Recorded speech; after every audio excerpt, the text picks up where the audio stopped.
ஐந்து கரத்தோனை போற்றி, ஆணை முகத்தானை போற்றி, மூஷிக வாகனனை போற்றி, மூலப்பரம்பொருளை போற்றி, சித்தி புத்தி விநாயக பெருமானை போற்றி. குருவே சரணம். இணையத்தாள் இணைய மீதங்களுக்கு வணக்கம். இது 2025 குரு பெயர்ச்சிக்கான ராசி பலன். 2025 15ஆம் தேதி மே மாதம் குரு பெயர்ச்சி ஆகிறாரு.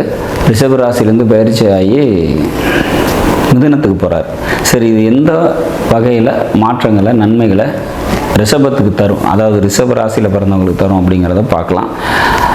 ரிஷப ராசியை பொறுத்த வரைக்கும் இது வரைக்கும் ஜென்மத்தில் குரு இருந்தார்.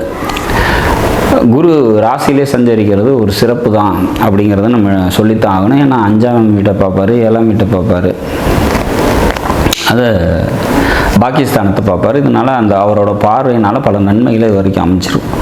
இது இப்போ 2ஆம் வீட்டுக்கு வர்றாரு. 2ஆம் வீட்டுக்கு வந்தால் என்ன மாதிரியான பலன்களை தருவார் அப்படிங்கிறத பார்க்கலாம். 2ஆம் வீட்டில் இருக்கும்போது 6ஆம் வீட்டை தன்னோட 5ஆம் பார்வையை பார்ப்பார். அப்போ தாய் வழி சொந்தத்தால் நன்மைகள் ஏற்படும். வேலைக்கு போயிட்டுருக்கீங்க அப்படின்னாக்கா வேலையில் ப்ரொமோஷன் கிடைக்கிறதுக்கான வாய்ப்புகள் உண்டு. வேலை நல்லபடியாக அமையும். இது வரைக்கும் வேலை இல்லாமல் கஷ்டப்படுறீங்க அப்படின்னா வேலை கிடைக்கிறதுக்கான வாய்ப்புகள் உண்டு அப்படிங்கிறத நம்ம எடுத்துக்கலாம். 6ஆம் வீடு தைரியம், தன்னம்பிக்கை, வீரியம் இதெல்லாம் அதிகரிக்கக்கூடிய வகையில் சூழ்நிலைகள் அமையும் அப்படிங்கிறதையும் நம்ம எடுத்துக்க முடியும். 6ஆம் வீட்டை குரு பார்க்கறது எதிரிகளை வெல்லக்கூடிய, கடன் பிரச்சனைகள் இருக்கீங்க அப்படின்னா அதெல்லாம் கொஞ்சம் மட்டுப்படுறதுக்கான வாய்ப்புகள் மிக அதிகமாக உண்டு அப்படிங்கிறத நம்ம உறுதியாக சொல்ல முடியும் இந்த குரு பெயர்ச்சியில்.